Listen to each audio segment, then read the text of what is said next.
One of the interesting things about Albuquerque is the sort of dearth of whistleblowers.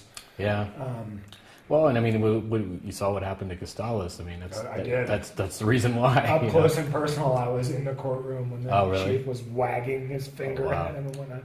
Are we rolling? We're rolling. Okay, great. So to the extent that you're familiar with the problems that have taken place here, what do you make of the Albuquerque Police Department and how it's gone off the rails? And if you don't mind, how does that compare to other cities you've seen these kinds of problems? I mean, I think what's happening in Albuquerque is pretty typical, actually. I mean, it doesn't make it any less concerning, but you know, there's the kind of hardware component of police militarization with the weapons and the gear and the tactics, but there's also kind of a mindset, a mentality component, and I think what we're seeing in a lot of police departments is the tendency to lethal force training has shifted from an emphasis on de-escalation and conflict resolution to an emphasis on how to justify force after it's been used. So how to protect the department and protect the officer himself from liability. And I think we're seeing that within the Albuquerque Police Department over the last 20 years or so. I mean, these stories go back to the early 1990s, these police shooting problems. But also, this situation with the state police academy and the director who, adopts this kind of philosophy of police need to use lethal force more often and need to get over their hesitation before killing people. This is a problem, I think, in modern policing, that this kind of mentality or this philosophy of lethal force is becoming increasingly common. So, I think what we're seeing here is problematic and disturbing, but I don't think it's particularly unusual, unfortunately. Have you seen in other places around the country police officers getting federal training that was designed for urban raids in places like Fallujah and protecting the nuclear stockpile? That's a phenomenon that we've seen here with some of our tactical guys and specialized squad guys. I've read a ton of your stuff about 1033, and we've reported on that some as well. But how much does that kind of thing factor into these sorts of problems?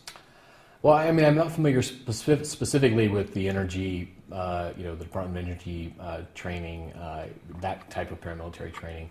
I will say that, for a long time, though, there have been cases, these joint task forces where you have narcotics units and SWAT teams from particularly bigger city police departments training with elite military units. I mean, that goes back to the early 1980s. It's been going on pretty consistently. Lots of joint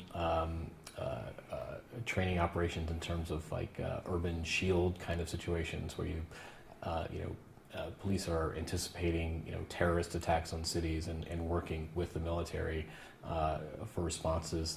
Those have happened all over the country as well.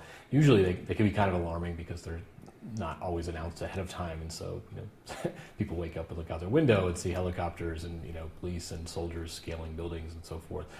So that kind of thing, it happens a lot. And to some extent, if you live in an area where there are nuclear facilities,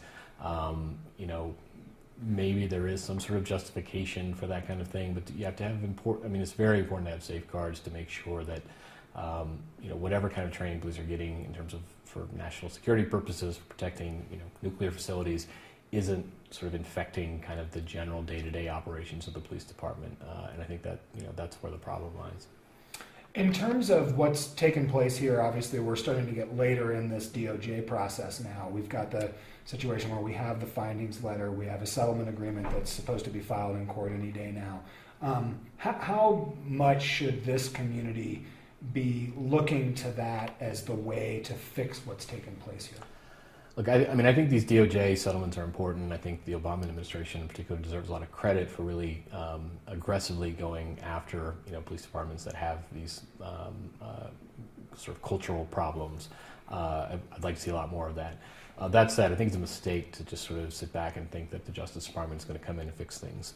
The Justice Department can draw attention to the problem. In some limited cases, they may pursue civil rights charges against an individual police officer. But they're the kind of systemic changes that you need to actually change a culture within a police department have to come locally. I mean, it has to be local pressure. It has to be citizens putting political pressure on elected officials. It has to be citizens engaging with the police and really like emphasizing the fact that they want community-oriented policing and not sort of more reactionary, militaristic type policing. So it's important, and I think the DOJ program draws attention to these problems. They can make good recommendations, but they're not going to get to a lot of the underlying cultural problems. And I think that reform has to come from the bottom up, not from the top down. I've heard some concerns from people here, and my own reporting has borne out a little bit. Can this process, the DOJ pattern and practice investigation process, really get to the center of the Tootsie Pop, or do they get to a point with these kinds of investigations where they might be smashing their own fingers with the hammer? Speaking specifically about the 1033 program and some of the training and whatnot. What do you make of that? Yeah, I mean, it's hard for me to think that the DOJ, their Civil Rights Division, whatever true believers they may have, used to staff that office, and the people there are true believers, and I think they're well intentioned. But the same federal agency, the DOJ, is also encouraging police militarization, both through federal grants and through support for some of these justice militarization programs. The Pentagon programs obviously run through the Pentagon. DHS grants are run through DHS, but DOJ has been supporting both programs. Another good example is civil asset forfeiture, which is a huge problem within police departments.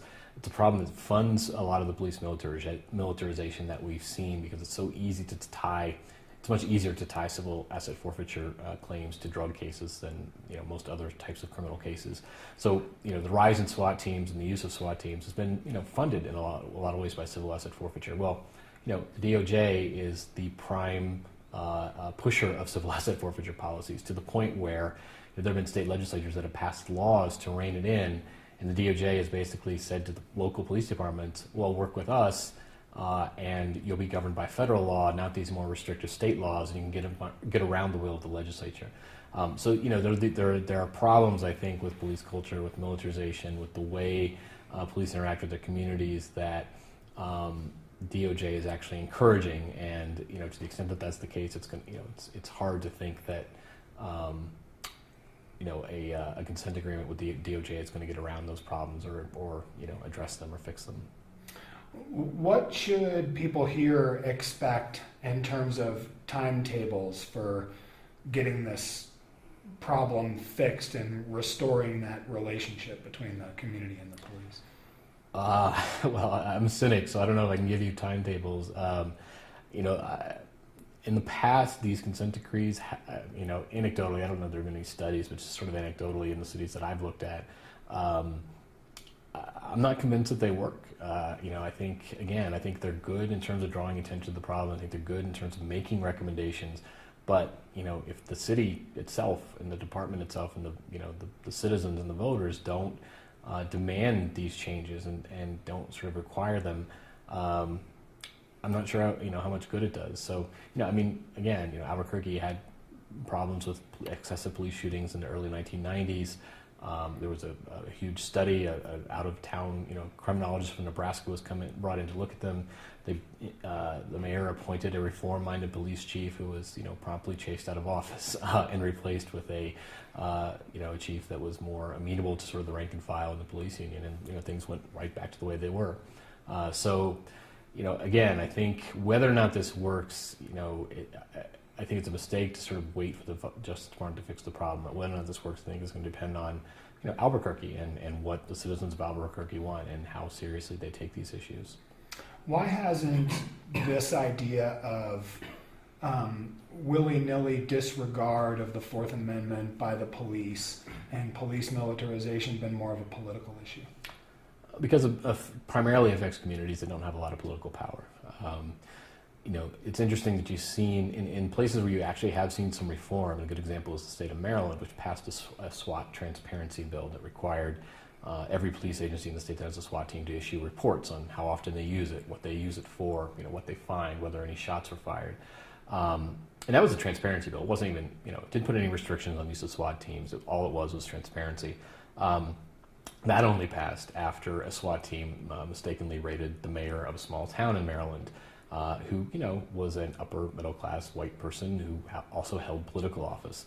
So I think it's kind of telling that, the only state that passed a reform bill like that, and it was a pretty minor reform bill, also happened to be the state where a member of the political class had been victimized by this. Now the good news, if you want to call it that, is that I think what we're seeing is the expansion of these kinds of tactics to include people, the people being victimized by them are now starting to include people with a little more political clout, a little more political power. We're seeing SWAT teams used for regulatory inspections, for example. We're seeing SWAT teams used to raise people accused of white-collar crimes. And as that happens, it's going to increasingly affect people who have a platform and who have some power. So I guess what I'm trying to say is it's not going to get better until it gets worse, but the good news is it's getting worse. This is a little granular, but I want to ask about the concept of a dedicated SWAT team. Mm-hmm. We have two big law enforcement agencies here in Albuquerque, the Albuquerque Police Department and the Bernalillo County Sheriff's Office. They serve, in many ways, largely the same community. Yep. And at BCSO, they don't have a dedicated SWAT team. They have guys who take calls for service for a living, and when there's a situation that requires a SWAT call out, then it's sort of SWAT team assemble at that point. APD has a dedicated SWAT team who don't take calls for service. In fact, their whole job is to be on the SWAT team, which means they're sitting around in the SWAT office waiting for the next SWAT call out. What do you make of that? I mean, this is a complicated area. I think on the one hand, there are advantages to having a full-time SWAT team because they're going to be well trained. If there's anything, I think SWAT teams are overused. I think that they're, the fact that they're routinely used to serve warrants on people suspected of drug crimes is, an abomination in a free society. That said, if that's going to be the case, you would much rather have a full-time dedicated SWAT team than a group of sort of part-time guys who aren't going to get the same level of training, who aren't going to be training together regularly. Now, then the question arises, though, when you have a dedicated full-time SWAT team, are you more inclined to use it in situations where you otherwise wouldn't? That's also, I think, an important consideration. So it's tough. I mean, I think way too many police agencies have SWAT teams that don't need it. I think SWAT teams are way overused. The question, I guess, is it better to have a kind of ad hoc group of guys who, assemble to form a SWAT team, who are only training part-time, who may not be as professional and well-trained, but are only used when SWAT teams are appropriate, or is it better to have a well-trained professional full-time SWAT team and run the risk of it being used when it isn't appropriate? I don't know. It's a tough call. What should SWAT teams be for? SWAT teams should be used to diffuse an already violent situation. So SWAT teams are appropriate when, or I feel they're appropriate when lives are at immediate risk, when somebody's in the process of committing a violent crime. The problem with the way they're overwhelmingly used today is that they're using this kind of force and violence on people who are merely, not only people who aren't in the process of committing a violent crime, but are people who are still merely suspected of committing a non-violent consensual crime. And so you're not using violence to diffuse an already violent situation. You're using violence, or you're actually creating violence and confrontation where there was none before. You're breaking into somebody's house in the middle of the night while they're sleeping. You're arousing various sort of primal reactions in people. And so, whether you're actually a drug dealer or, just a head of a family who was mistakenly raided, in either case, your reaction is going to be very defensive. If, you have a gun in the home, legally, illegally, for legitimate purposes, for illegitimate purposes, you're going to reach for it because you're going to feel threatened.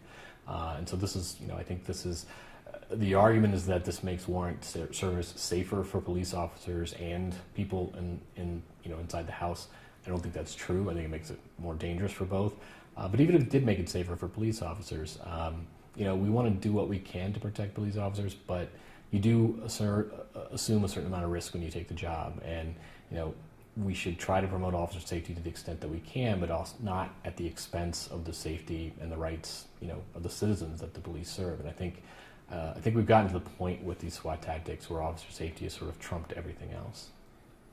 Am I missing anything Albuquerque specific that you had in mind that you've been sort of talking about with other folks here today? Let's see. I talked about the training stuff. the lethal force. I did talk about that, right? I've given a lot of interviews. I can't remember what I just said. Fair enough. No, I think we covered a lot, most of it. Yeah. Okay, cool. Thanks for your time. Yeah.